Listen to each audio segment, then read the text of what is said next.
I want to introduce our next panel. With all that glowing news, I will introduce Joe, and then Joe can introduce the others. But basically, Joe is the National Security and Privacy Practice Leader for the Financial Services Practice for PwC. He spends all of his time, or most of his time, advising boards and corporations on cyber crimes. He's regularly quoted in the Wall Street Journal and PC World, and speaks at a number of conferences. And I would tell you that I would introduce you to him as well, but I probably don't need to because these guys probably know everything about you anyway. Well, thank you. Thank you. Just a little bit more about my background. We'll have each of the panelists talk through this as well, and then we'll start to talk about on the topics. I think it gives you a sense of kind of the career paths that we all took to get here. So I was a computer science major when I was in university. I thought I'd probably end up as a programmer or something like that, and I guess I got a little bit lucky in that there was this one company on campus that was interviewing for a security position, and it was really the only position that I heard of at the time that wasn't writing COBOL code and working on year 2000 fixes, right? So that seemed a little bit interesting to me, and I'd seen some movies about hacking and the like, and it sounded a lot more interesting than every other job I had. So in 1995, I started doing this really right out of school as the first thing, with really no idea that all the bad news that you heard here was going to happen here recently. So it's evolved and it's changed quite a bit, and we'll talk about some of those changes. I think the skill sets that have been required have changed pretty significantly, and we'll try to highlight that as well. So with that, I'll let each of our panelists introduce themselves and talk a little bit about their background, and then we'll talk broadly about the topic. Okay, well, thank you very much. I'm Maren Allison. I'm the Chief Information Security Officer at Johnson & Johnson. We're doing all those technical things like the hearts on the printers. So just wait till you see some of the good things we have. I started out, I went to the United States Military Academy at West Point. I was in the first class of women. I'm killing all the McKinsey statistics because I have a degree in electrical engineering.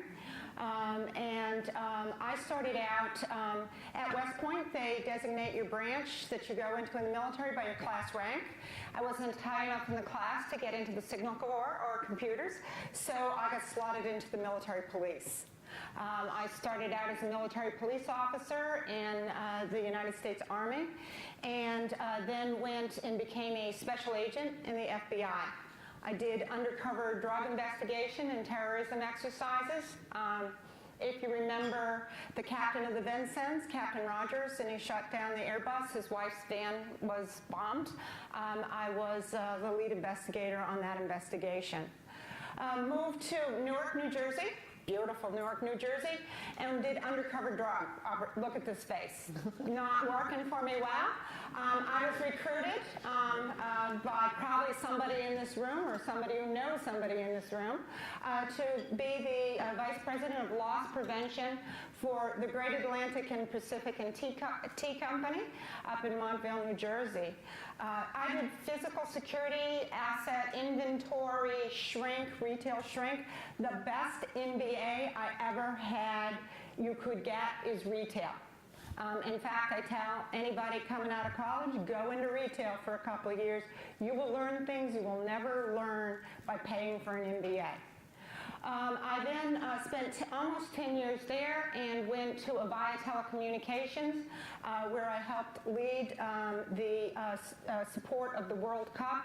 Avaya put up the network there, and I got to do that in Japan and Korea in 2002. And then moved up to Medco, where I was the Chief Security Officer. And then Johnson & Johnson, a recruiter, tapped me and said, "Hey, Marene, you interested in Johnson & Johnson?" And I almost said no, because it was only the CISO of Johnson & Johnson, and I wanted to be a CSO. But 45-minute commute versus an hour and a half, I was in. And so here I am, and I have the best job in the entire world at Johnson & Johnson.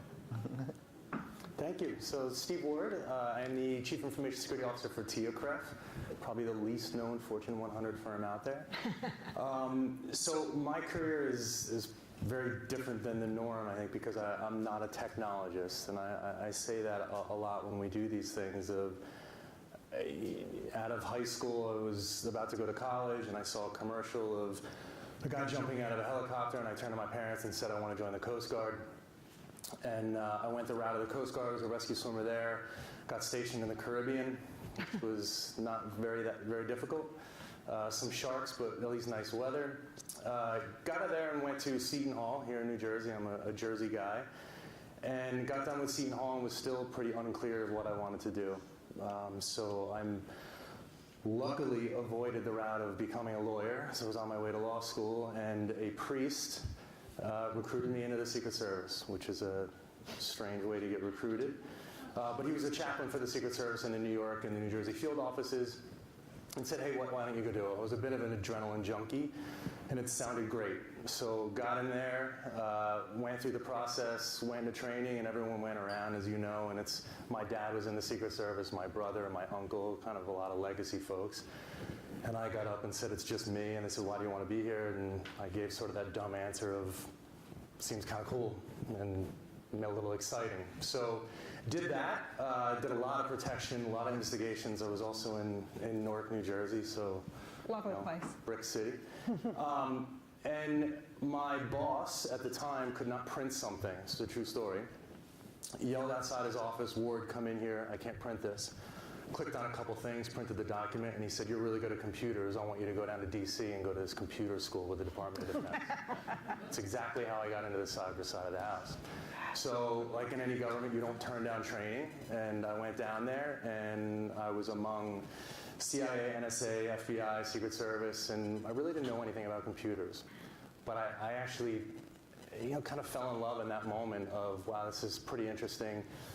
We talked about forward-looking and sort of things that are coming down. I kind of had that feeling that this was something that was going to blow up for us and just become a big crime in the U.S. and across the globe. So I got into that, worked a lot of cyber investigations before cyber was really the term that it is now. Arrested about 41 hackers in about 11 different countries, and I learned from hackers. I have no background, no education, formal education in computer security. I learned by listening and interviewing other hackers and understanding how they did it, why they did it, and then just typical government training to get that education. Got tired of the travel. Obviously September 11th happened and a lot of others, and spent a lot of time in the Middle East and Russia because it's where a lot of the people were what we were looking for. And had a couple kids and realized that it wasn't cool anymore to be away from work 6 months out of the year, away from home. So went to JP Morgan, great opportunity there. Started up their cyber unit. And if we look at today's day and age and where we are now, this was 2007, even a company like JP Morgan, we were just starting out, right, just 7, 8 years ago. And worked up through the ranks there. 2 years ago left to become the CISO at TIAA-CREF. I've been here about 2 years, and I echo it. It is the best job in the world, probably one of the most stressful, and I would say at some point we'll overstep the CIO role as being one of the key professions for the CEO. Great. Well, thank you for I'm struck by the uniqueness of this panel. If every one of my clients had a CISO with these backgrounds, they'd be in much better shape and probably wouldn't need as much of my team's help. So we have a real rock star group here. You heard a little bit of it in the introduction. Why is this an important topic? The timing of this was probably really good. If anybody watched 60 Minutes over the weekend, cyber was one of the featured areas, and I think that's probably the third time they've talked about cyber on 60 Minutes in the last 12 months at least. Every time we pick up the paper, it seems as if there is a new breach that's occurred. I think that long quoted quote of the two types of company, those that have been breached and those that don't know they've been breached, is certainly factually correct in our experience in working investigations. So what's changed? Why has the landscape shifted so quickly, and why are we apparently losing this battle? What we've really seen is some of those trends that you heard about earlier from the last speaker, the connectedness of the world, the technology evolution that's come to bear, the geopolitical landscape. I think one of the interesting things that's occurred in my time doing this is originally, the hackers were somewhat lone wolves, right? If you were doing investigations, there were one or two guys, they were maybe intellectually challenged, they were motivated for some type of technical goal. And over time, we've seen sophisticated actors, as we call them, move into the space. We've seen organized crime play a very heavy role. We've seen them organize themselves very much like a business with various specialists that can do various jobs. And we've seen nation states really come to bear here. And originally it was nation states attacking each other's military assets, and then it was going after defense industrial-based companies. And since then we've seen nation states move on to virtually every segment of the economy that you can think of. You can see attacks being correlated with various political developments. If the Iranian nuclear discussions have a rough patch, the attacks that you see coming from Iran, spike up a little bit. If Russia goes into the Ukraine, Russian cyber attacks seem to go up a little bit. And so you can look at these political developments and you can very closely tap technical attacks as part of that. And so I think that's changed the game for companies. When you're dealing with nation-state resources, when you're dealing with organized crime that's focused on this as a full-time job, the level of investment that you have to make in these areas continues to go up. Just to give you a sense of where our business is, I've been asked by my management team to double the team in the next year. Our recruiter is somewhere out here in the audience, and she was very much on a call yesterday where we were talking about how we were going to actually do that. And I think that's probably, if you talk to most of my clients, are looking to potentially double the size of their team very quickly. Our U.S. government has said they need to add 30,000 more cyber professionals just in the government. And you heard the shortage of STEM graduates that we talked about earlier. And so that's fewer and fewer resources that are actually qualified and able to do this. And so it's a fairly interesting time and place. Maybe you could offer some insights on what some of your challenges are. Well, what I've noticed, probably one of the things is that 5-6 years ago, we literally, as heads of security, we were very inwardly focused. I mean, we were worried about our networks, whether you had a strong enough password. I mean, we drove our internal folks as crazy as could be, right? Around, oh, you have to do this. What has happened, and we grew what I would call security engineer types. Highly technical, don't ask them what time it is, they'll tell you how to build a watch, don't get invited to party type people that were leading these organizations. And the world changed. And all of a sudden, somebody who was more worried, and if you look at the Verizon data breach studies 5 or 6 years ago, they were all on insider threat, insider threat, insider threat, 78% insider threat. Today they don't talk that way. They talk about the rising back of insider, but what they really have gone is from the outside. So CISOs that were inwardly focused security engineers who didn't have an intelligence background and understand how you were going to get information were flat-footed. And you probably helped fill a lot of those positions when they put in a new CISO. Because I saw almost a complete turnover. Individuals, guys and women, who were good number ones for 10 or 15 years no longer could be the number ones. They needed someone who could speak at one moment in the boardroom or an email to the chief financial officer of the company, and the next moment was able to talk to someone who just cleaned the restrooms about did they see something while they were walking around the building. And it's a unique talent and skill. I don't think it's by accident. You find two people with military experience that have a view from the outside government experience, and then both in a similar type role, because we rely on that. I mean, my email this morning was everyone from the CFO to someone who's pulling logs on something, and being able to transcend all these conversations at once in a world that brings email to us. You have to have a different or unique individual. Yeah, I agree. We look at it in really sort of two different areas. There's a pretty big drain on the industry in general. So you're having trouble right now finding CISOs. You're looking at a lot of the number 2 folks under current CISOs to see whether or not we can bubble them up. We're focusing right now on people who actually don't have cyber backgrounds or technology backgrounds because there's such a limited number of them. So there's no way you're going to double in size by going after just security engineers.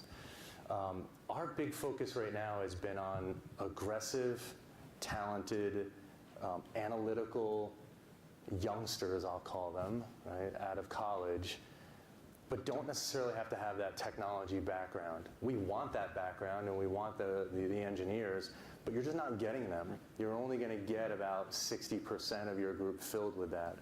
So the big focus for us has been on how do we train lay people to become SMEs, whether it's internally or leveraging outside firms to help us. How do we train them the way we want them to react to certain situations in the firm? And we're finding that it's possible. I think a few years ago there was this sort of mentality that you had to have somebody from a technology background, and we're realizing now that the aptitude is there and the appetite is there. And if you want that diversity, I'm finding out that my coders and my engineers are very good at what they do, but a lot of times I need someone else who has a different background to help manage situations, to manage projects, to be strategic on the way they think, to take complex problems and explain them simplistically. There's got to be that diversity and inclusion that we talked about earlier today to really take a group from A to Z. And then sort of the second piece of it is just how do you get a management team that can motivate the folks to do what they need to do, to be able to communicate internally, and really this outwardly facing.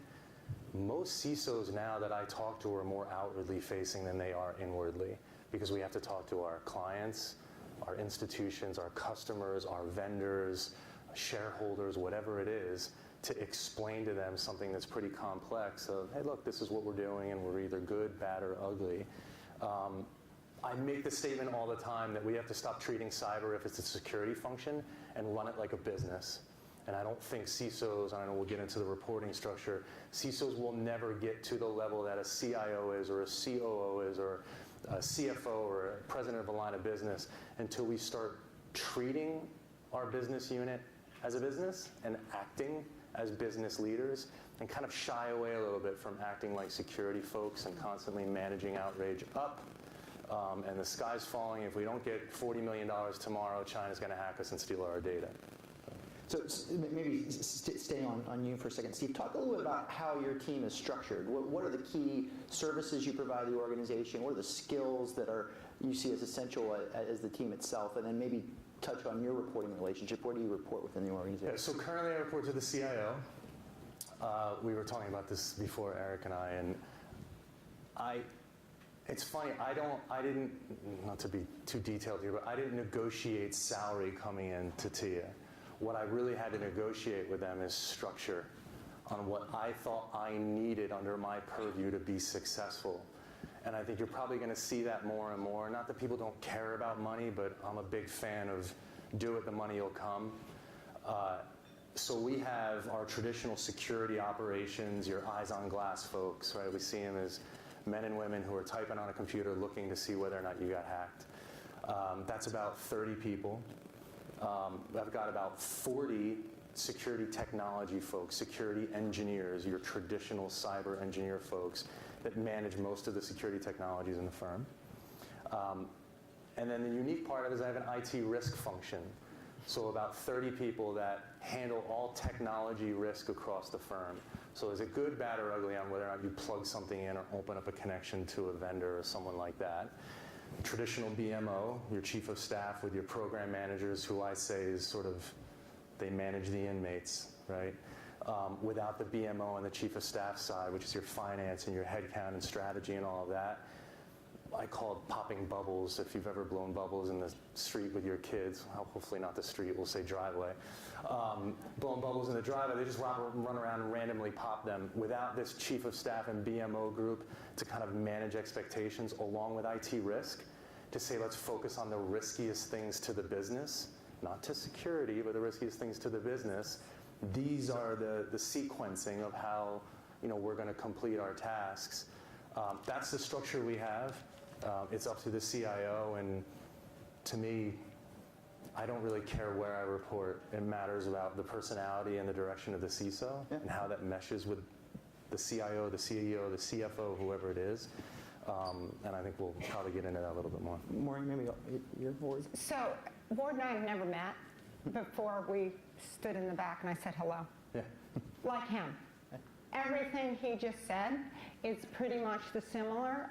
I'll tell you what's a little bit different. I report to the CTO, the Chief Technology Officer, and J&J is a very, very distributed company, and our IT is becoming more centralized.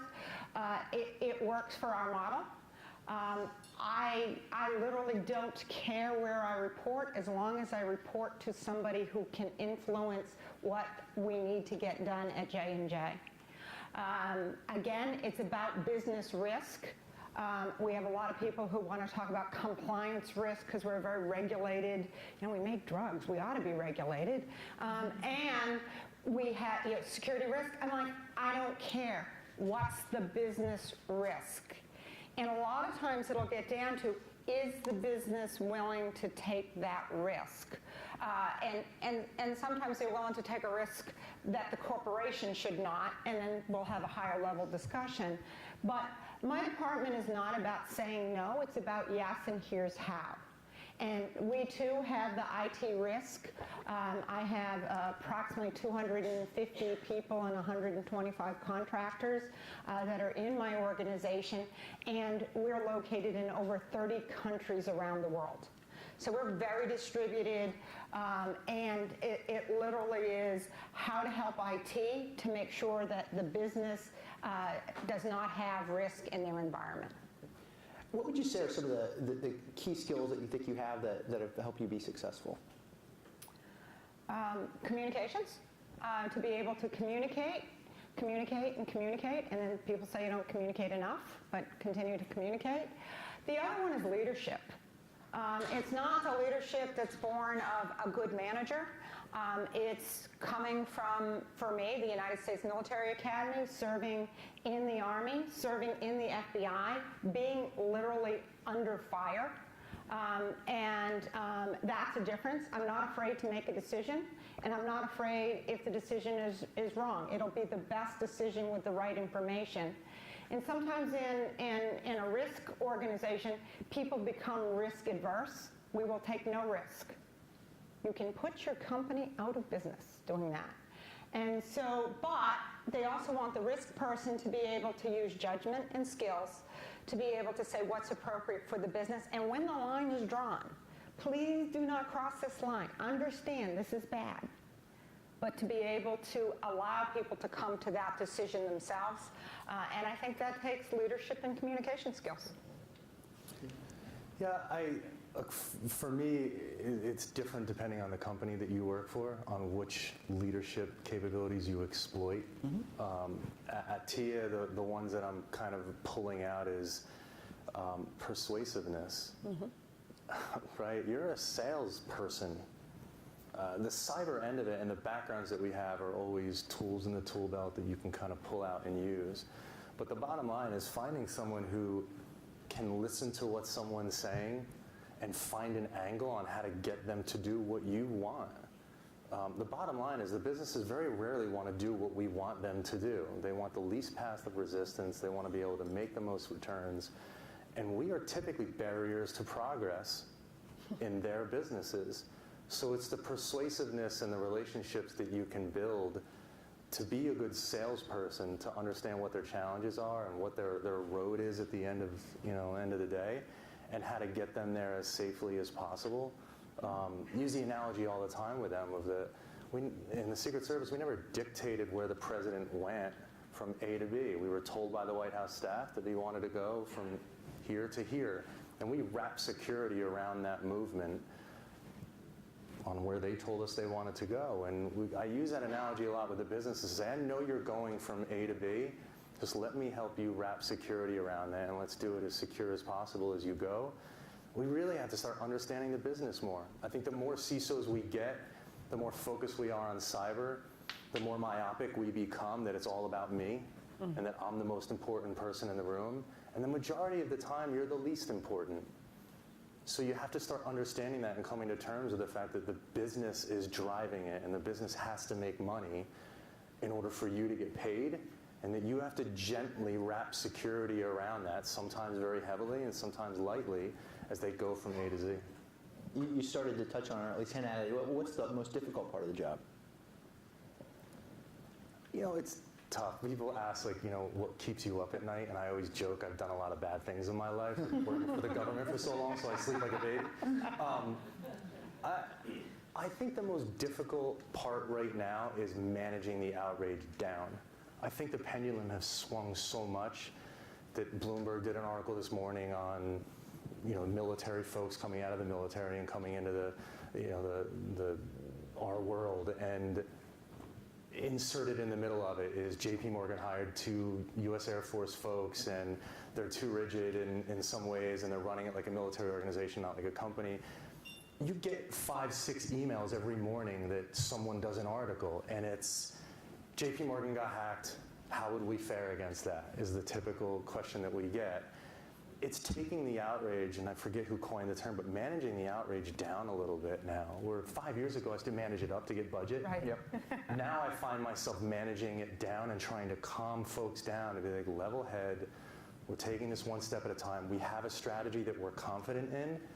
I'm not going to be tactically strategic and manage my strategy to every single article or every single breach that occurs.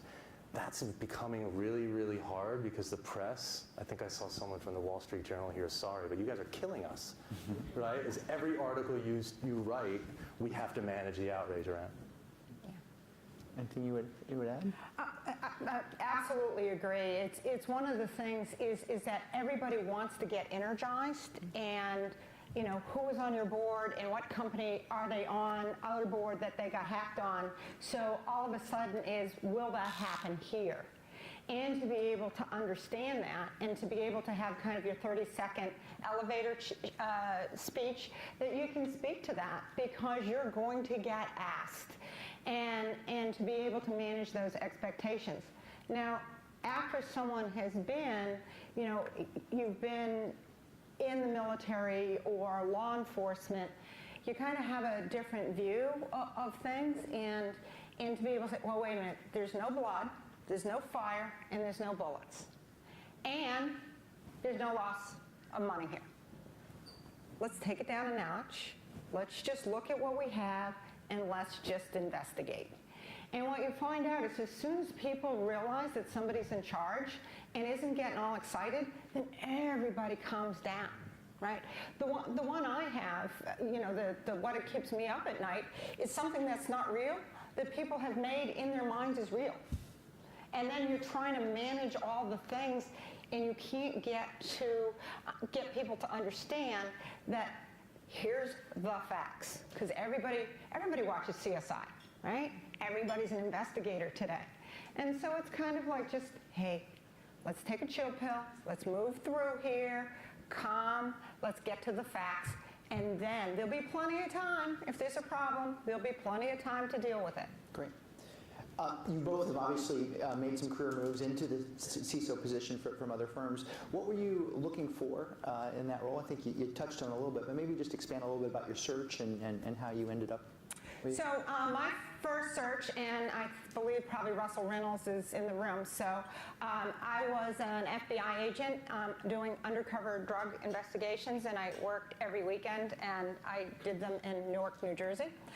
As I might have said, not the nicest place. Look at me, I'm not a drug agent. Russell Reynolds sent me a FedEx package because we didn't have email at the time, and said, hey, we're doing a search, and I actually thought that somebody in the FBI was playing a trick on me. We want you to, we're interested in you to interview you for the Vice President of Loss Prevention for A&P Foods. I said, yeah, right, why me? But you know, I've always been one of those people like, take the trail less traveled. So I said, what the hell? I met the individual over in the Sea Caucus Embassy Suites, and I sat down and it was real. And I said, yeah, this ain't happening. 3 months later, I resigned from the FBI and then became head of security for A&P Foods, where I stayed for almost 10 years. Yeah, so Spencer Stewart, Kristen Waite, it gets into the relationship side of the house, right, and knowing people up front. Got a call, and Kristen and Eric, I think it was actually Eric I might have spoken to first, started explaining this job. The beauty about things like this is in some ways it's like, I hate to even give this analogy, but meeting like your wife, when you're not looking is typically when you find someone that you're at least going to get along with half the time. So they called and they explained it, and I was telling someone the other day that he kept saying TIAA-CREF, and I was trying to phonetically spell it in Google as he was telling me because I'd never heard of the company. And I'm whispering to my wife, sorry, Eric, but I was putting it on mute. I'm like, TIAA-CREF, why does that sound familiar? And my wife is a third-grade teacher and was like, hey, jackass, my retirement is with them. It's TIAA-CREF. So, Eric, I don't think I've ever told you that, but that's how that went down. And for me, they didn't necessarily have to sell me on the position. I knew that was what my career progression was. It was more being sold on the company itself. And for me, it was more about the culture of the people that I was going to work with and the mindset of those people. I didn't ask a lot of questions about what you probably traditionally ask. I wanted to talk to the people I was going to work for, talk to the people I was going to work with, and even talk to the people that were going to work for me, and really understand that part of it. And I think you're getting that now with CISOs, that you have so much demand out there. We can be very picky. The money is going to come and go, but the people that you work with when you leave a firm to go someplace else, they will make or break you.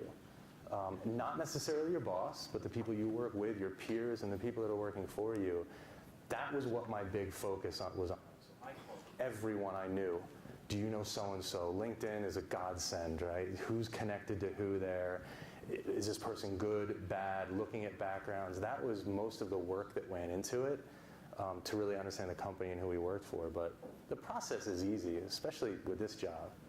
You guys have harder jobs placing people as CFOs and sales folks and things like that, HR. Cyber, it's hard finding the person, but once you find the person, it should be pretty easy to match up with the company. So you both have military, law enforcement type backgrounds. I don't consider the Coast Guard military, but she gave me credit, so I'm going to take it. I do. They're the best service. Cute little birds. Yeah. The water's only like 6 feet high, so I could, still breathe. And that's a trend I think I'm seeing, though, is more and more of my clients, CISOs, have some type of investigative or law enforcement type experience. Talk about how you think that's played well. You touched on a little bit around leadership. But. Well, the American Society of Industrial Security, which has been primarily around physical security, their statistics, I used to be on their board of directors, so I know the statistics there. I can't quote anybody else. But 75% of the members are either previous law enforcement, government law enforcement, or military experience. So it's the great place to start.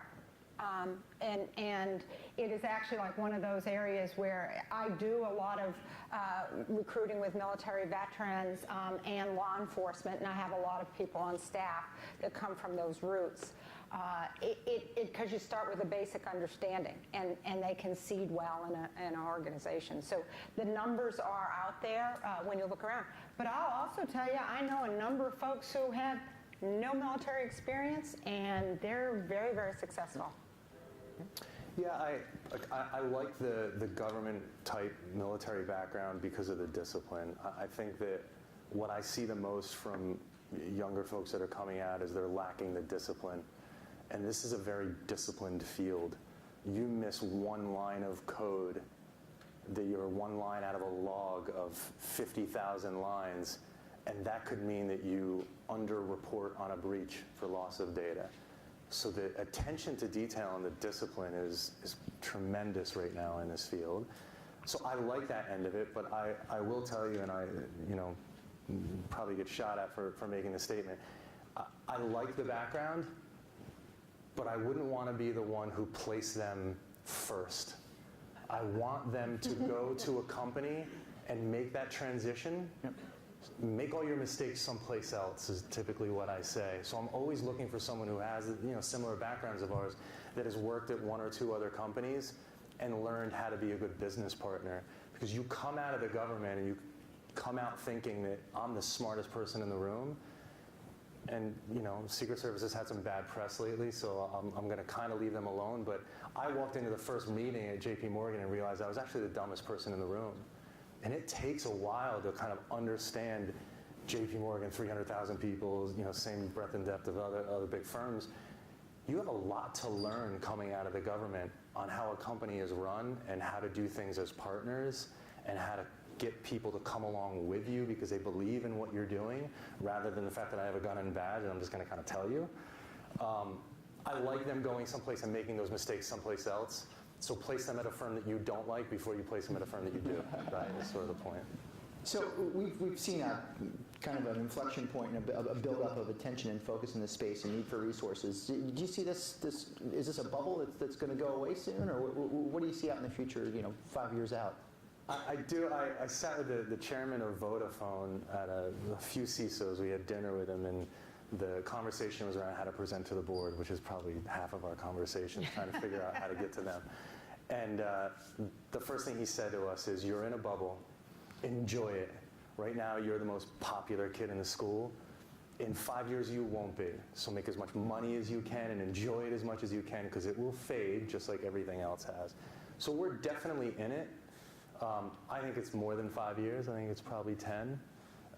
But I think you're going to see very shortly here, and I think it's sort of mimics what we were talking about earlier in the last presentation, that as things change in the business world, there's going to be a question of whether or not I need a good business person in that seat or a good security person. And I think that most of the time what you're seeing is that good business person is the CIO and the security person is the CISO. And my ultimate goal and what I talk about the most when I meet with other CISOs is I don't want to report to a CIO. I want to be a peer to the CIO or the CTO. So how do I become more on the business side of the house? And I think you're going to see people being pulled from the business, maybe as like a CTO, right? Someone who's run a line of business as a CTO, and pulled over and said, okay, you're the de facto CISO. You rely on other people to be security-centric for you, but we need somebody in there to run a business, especially as we get bigger. I mean, budgets are in the hundreds of millions for us. 5 years ago, we were scrapping for 7 to 10 million. So I think as things get bigger, we're going to have to learn how to be business folks. So Ward's a little younger than I am, but I've actually seen this ebb and flow before. So up to previous to the year 2000, there was kind of a buildup in the IT, but then it started to do, and there weren't a lot of what was considered CISOs at the time.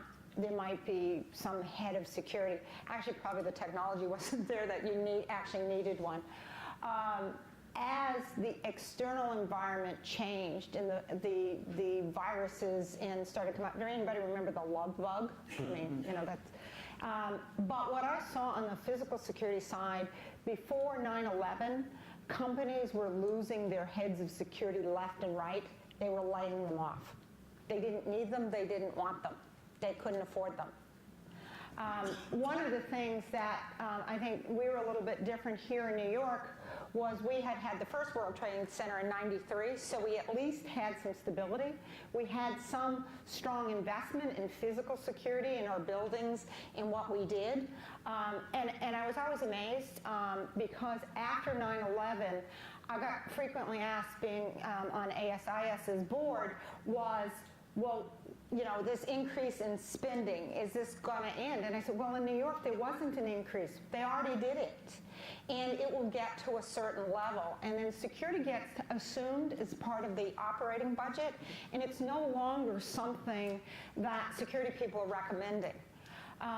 So I would contend at least the top position will ebb and flow, and what do you need? And my hope is that it actually changes over from the need for a CISO to the CISO becomes a member of board of directors as a technical director on companies, firms, where we would be providing that expertise on the risk but not just cyber risk, but technical risk in an organization. The lower levels, and so that's at the higher level, but then when you get underneath, those folks that are being trained in the work they're doing around risk management, that's not going away. And it may even further increase. So before 2005, there weren't a lot of risk management people. What happened in 2005 is you had the SOX regulation came out, you had PCI, the payment card industry, and HIPAA, the one for healthcare. And they were all risk management frameworks. And so it just made us go over the top. So between that lower level to the mid-level security risk folks, I think you're going to still see a lot of folks in those positions because they're needed. Unless those jobs, as the last speaker had talked about, can be automated out because now it's done in an automated fashion. The CISOs, the heads of security, will ebb and flow.